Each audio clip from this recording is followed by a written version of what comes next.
I'm Victoria Hay, 34 years old. I never imagined I'd do something that would throw my family into such hardship until it happened. 6 months ago, at our family's Thanksgiving dinner, my sister slapped me across the face, her voice venomous. "You've got 10 minutes to get out of my house." My parents laughed, clapping like it was a show. My cheek stung, but I smiled, pulled a file from my bag, slammed it on the table, and said, "Then you all have 5 minutes." The room froze, their smug faces crumbling as the truth hit.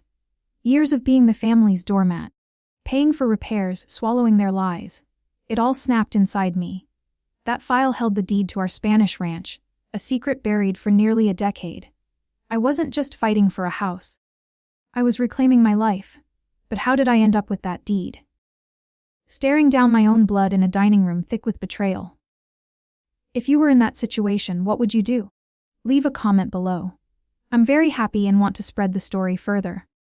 Back when I was 25, when the pattern of being used started, I had just graduated from UC Fresno with my degree in interior design, full of dreams about restoring historic homes in the Central Valley. The Spanish ranch my family called home, built in the 1950s, by my grandparents, felt like the perfect base. It sat on a plot with an old almond grove that my grandmother, Beatrice Clean, had tended for decades. Her hands rough from years of pruning branches under the relentless valley sun. Beatrice was the one who saw me, the quiet kid who sketched room layouts while my sister chased the spotlight. That summer, Beatrix's health was fading fast from the valley's dry heat, and I moved back to help. While Mom and Dad jetted off to cheer my sister Cassidy at her marketing conferences in LA, I was the one driving Beatrice to her doctor's appointments in Fresno, listening to her stories about the ranch's roots. "These almond trees remember everything, Caitlin," she'd say, guiding my hands through the soil, her voice weak but steady. "Nurture them and they'll outlast us all." I treasured those moments, learning how to irrigate the grove amid rising water taxes that were choking small farms like ours. Cassidy, 3 years older, and always the golden child, breezed in for visits loaded with excuses. She was launching her first fashion boutique in Sacramento, and one afternoon as we sat in the kitchen with Beatrix napping nearby, she hit me up. "Caitlin, I need a loan. Just $12,000 to cover startup costs. The shop's going to explode. Trust me." Her eyes sparkled with that confidence Mom adored. I hesitated, my fresh diploma still crisp in my mind, but said yes, wiring the money from my meager savings. Mom beamed when Cassidy bragged about it later. "Your sister's going places," she said, as if my designs for local farmhouses were just hobbies. That was the first entry in what became my secret spreadsheet. I opened Excel on my laptop that night, logging the loan with a note, "Unpaid emotional pressure from Mom." It felt silly at first, but as the months dragged, Cassid's calls kept coming. "Another $1,000 for inventory," I'd ask, and she'd laugh it off. "You're the reliable one, sis." Meanwhile, the ranch needed work. The roof leaked during rare rains, and the almond irrigation system was failing under the water board's skyrocketing fees.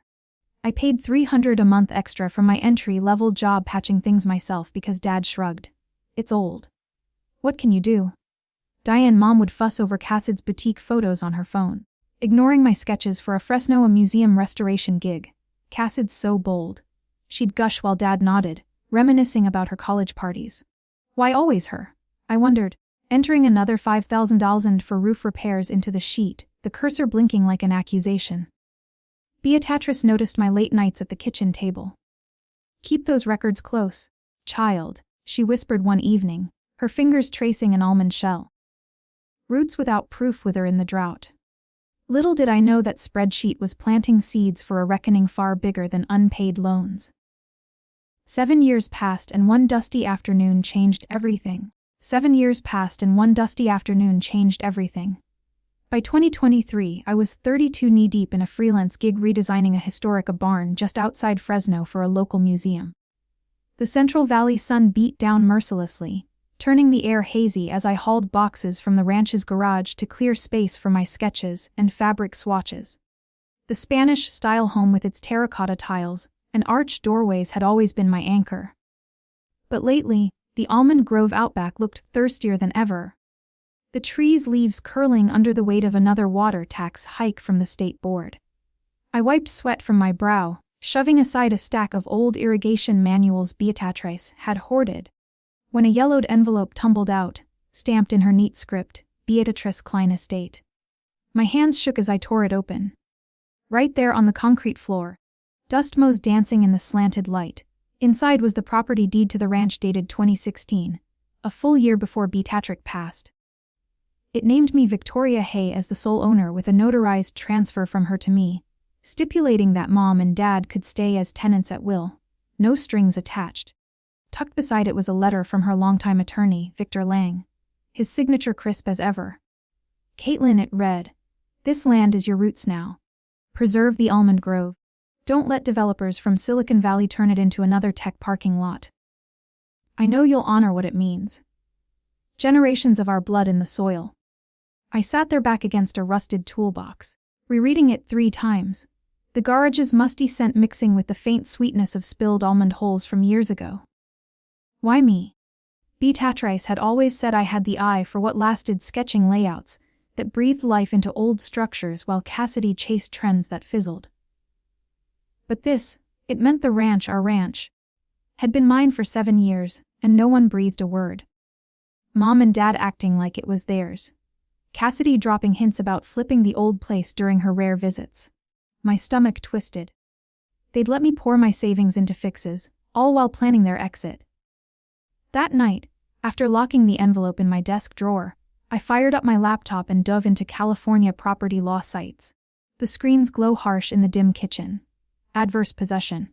Number statute of limitations for contesting a deed transfer 4 years in SIA long expired since 2020. I drafted an email to Victor Lang, the name Beatrice had mentioned in passing during her final days, attaching a scan of the deed. His reply came swift the next morning, confirmed legitimate Caitlin. Diane and Gregory are tenants only. No ownership claim holds. Advise discretion until you're ready. Discretion felt like swallowing glass, but I tested the waters a week later. Over dinner, as the almond grove rustled outside from a rare evening breeze, I mentioned the latest water bill. Full $4,000 this quarter for the grove irrigation. The ranch can handle it, right? Mom paused mid-bite, her fork covering.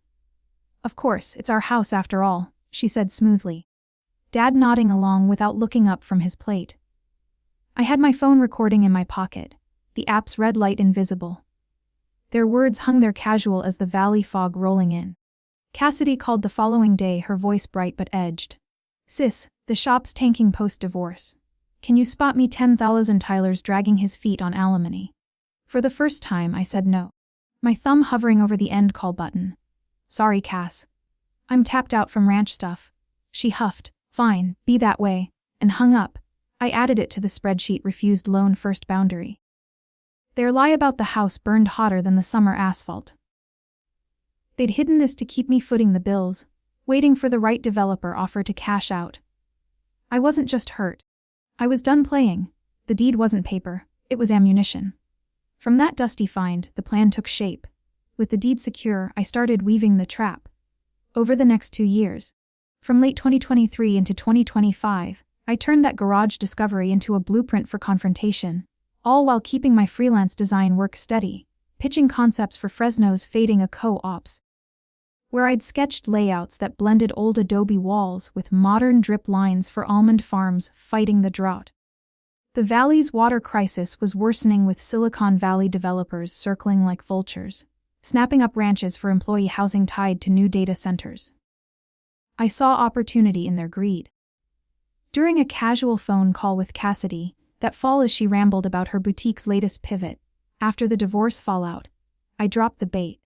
Heard those tech giants are paying top dollar for valley land. Our almond grove could fetch a fortune, with water taxes killing small plots.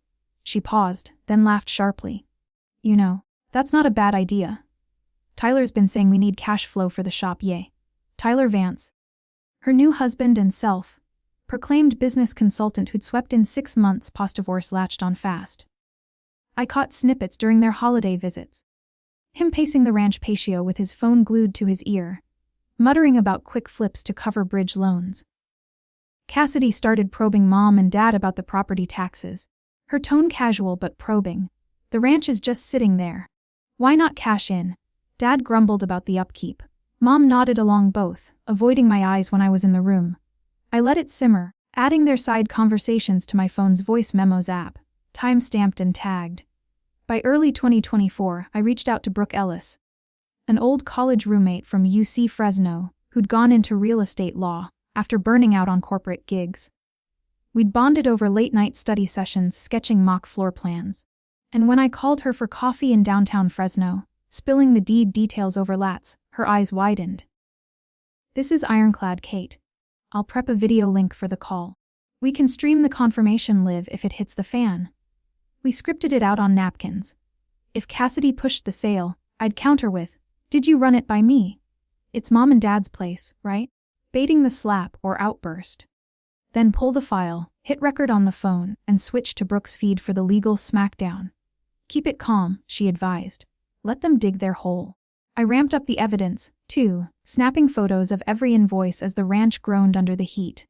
A cracked irrigation pipe from the summer swell cost $2,000 in parts. I fixed it myself, logging the total repairs at $35,000 since Beatrix's passing.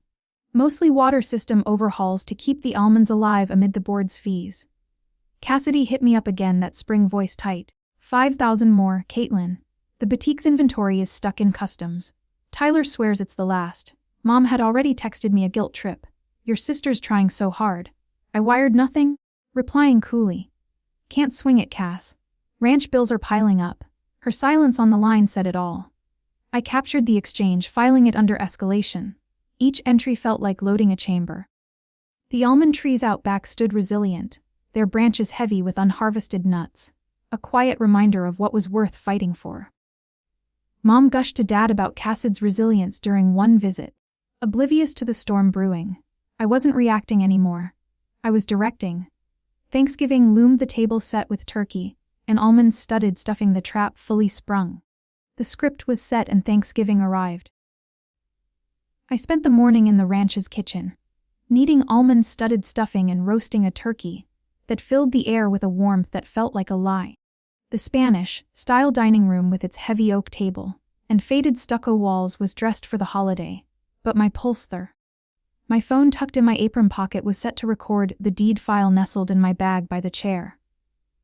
Cassidy and her husband Tyler Vance rolled in late with Logan and Riley, their kids, both clutching new tablets that screamed of overcompensation. Mom and Dad fawned over them, ignoring the hand-stitched placemats I'd made for the table, a nod to Beatrix's love for the land. As we sat, I played my first card, voice light. "This ranch is prime real estate now. Silicon Valley's buying up valley plots for tech campuses, right?" Cassid's eyes flicked to Tyler, who smirked, adjusting his cufflinks. "Exactly," she said, leaning forward. "Which is why we're selling. Mom and Dad are on board. It's time to cash in for their retirement." My heart thudded, but I kept my face neutral, setting the trap. "You ran this by me, Cass, isn't it? Mom and Dad's place." Her smile twisted into a sneer. "Why would we? You're just the helper, Caitlin." Before I could respond, her hand cracked across my cheek, sharp and deliberate. 10 minutes to pack your stuff and get out of my house," she snapped. Mom clapped, laughing softly. "About time, Cassidy." Dad joined in his chuckle, grating like sandpaper. I smiled, slow and deliberate, my cheek still stinging. "I see," I said, reaching for my bag. The room went still as I pulled out the manila file and slammed it on the table, the thud echoing like a gavel. "Then you all have 5 minutes. This ranch is mine." Cassid's fork clattered, her face draining of color.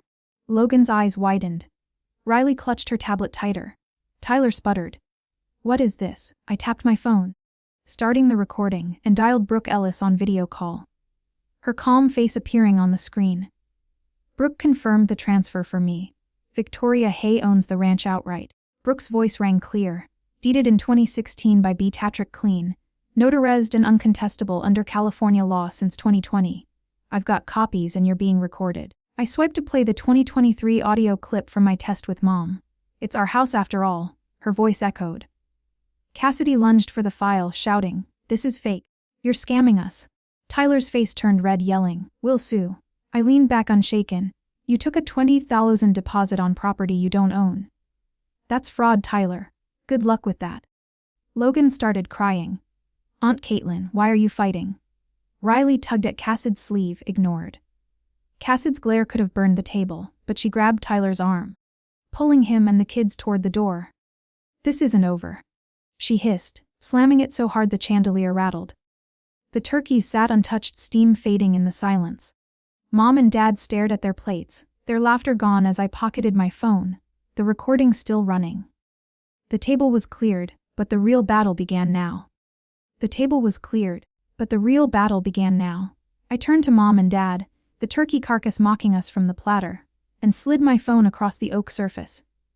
"Play this?" I said quietly, hitting the button on the 2023 clip. Mom's voice filled the room, tiny but unmistakable. "Of course, it's our house after all." The audio cut off, leaving only the hum of the fridge in the kitchen beyond. Dad's fork froze midway to his mouth, his knuckles white. Mom's eyes darted to the door where Cassidy had stormed out minutes ago, the kids' cries still echoing faintly down the hall. "When did you know, Mom?" I pressed my tone even like we were discussing grocery lists from 2016. "Victor Lang called right after Beatrix's funeral, didn't he?" She flinched, her napkin twisting in her lap. "Caitlin, please." Dad slammed his hand down, the glasses rattling. "This is family business. Secrets keep us together." His face flushed, veins bulging at his temples. I didn't flinch. "Secrets like letting me believe the ranch was yours so I'd keep pouring money into it." I flipped open my laptop, the screen, casting a cold glow on the stucco walls, and pulled up the spreadsheet. Rows upon rows scrolled by dates, amounts, notes. $35 in repairs since Beatrix died. That's me wiring funds for the irrigation lines when water taxes spiked to $400 a month. $15,000 in loans to Cassidy that vanished into her shop. Mom's breath hitched, tears welling. "We didn't ask for that." "No," I countered. "You just complained until I stepped in. Every leak, every crack pipe from the valley heat. I fixed it thinking it was your home." Dad leaned forward, voice dropping low. "You're twisting this."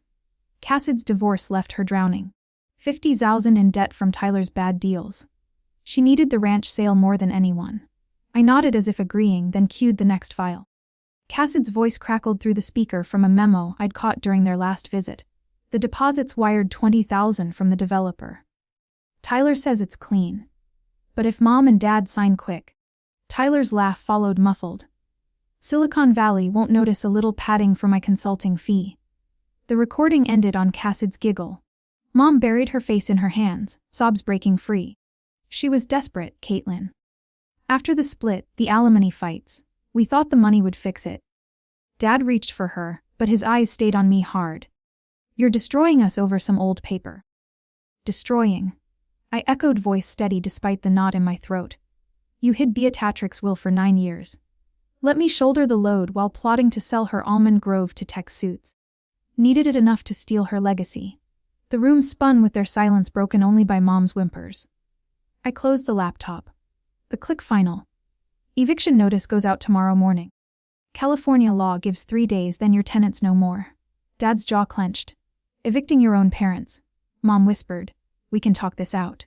But I stood gathering the dishes, the weight shifting from my chest for the first time in years. Their tears fell, but the fallout was just starting. 6 months later, the papers were signed. By March 2026, the Fresno County Superior Court had rubber-stamped the eviction, after a grueling 45 days from the 3-day notice, the judge citing clear title under California Civil Code. I stood in the ranch driveway, keys in hand, watching the locksmith change the locks, while the almond grove bloomed defiantly against the valley's early spring chill. Mom and Dad loaded their battered SUV with boxes, faces gaunt from the legal notices piling up. No hugs, no goodbyes. Just Diane's muffled sob from the passenger seat, as Gregory gunned the engine toward a medical nursing home in Clovis, where monthly fees hit $2,800 for the bare-bones room they qualified for after draining their savings on lawyer fees. Cassid's world unraveled faster. I filed the fraud report on Tyler 2 days after Thanksgiving, citing the $20,000 developer deposit as mail fraud under federal statute. His consulting fee padding exposed through bank statements I'd subpoenaed via Brooke. The IRS pounced, first auditing his side hustles for tax evasion tied to the divorce debts, uncovering $50,000 in unreported income from shady flips. By January, Chapter 7. Bankruptcy swallowed the boutique whole. The judge discharged the debts but liquidated assets, forcing a fire sale of their Fresno suburb split level. Cassidy texted me in a frenzy. "This is your fault. We're homeless." I blocked the number without reply, her pleas for family help echoing the loan she'd never repaid. The divorce hit like a valley dust storm. Tyler's schemes, funneling alimony through offshore accounts, blew up in family court, where the judge awarded Cassidy primary custody of Logan and Riley, but stripped her of spousal support amid the fraud fallout. She fought tooth and nail, but with no steady income post-bankruptcy. The kids shuttled between her cramped apartment and supervised visits. Their confusion over Aunt Caitlin's house. A heartbreaking footnote in the custody logs I glimpsed through public records. I didn't stop at eviction. Armed with the spreadsheet's ironclad trail, I sued Diane and Gregory for $40,000 in unjust enrichment. Every cent I'd sunk into the ranch under false pretenses. Small claims court in Fresno sided with me in February, awarding $28,000 after reviewing the receipts and deed. Clear case of implied contract breach. The mediator ruled his gavel echoing Beatrix's lessons on roots that demanded justice. Word spread like wildfire on Reddit's r/Fresno thread. Valley inheritance scandal. Sister steals family ranch for tech flip. I posted anonymized the upvoted post exploding with locals sharing similar betrayals. The Fresno Bee picked it up a week later. Almond Grove betrayal fuels Silicon Valley land grab fears. Front page feature quoting a local designer reclaiming her legacy. Reporters called, but I declined letting the article bury Cassid's reputation deeper. With the ranch mine outright, I launched Valley Roots Designs that spring, offering heritage tours of the Almond Grove blended with interior workshops for a homes. Clients from Sacramento co-ops flooded in my first year, netting $70,000, enough to install solar irrigation and hire a part-time hand for the harvest. I started dating a landscape architect from Modesto. Our weekends free of guilt trips or late-night bailouts. Cassid's last unblocked message a month ago begged for a loan to cover Riley's therapy bills. I deleted it unread. Boundaries weren't revenge. They were survival. In the valley where water wars and tech booms uproot everything I'd learned to guard my roots. No second chances for those who tried to sell them.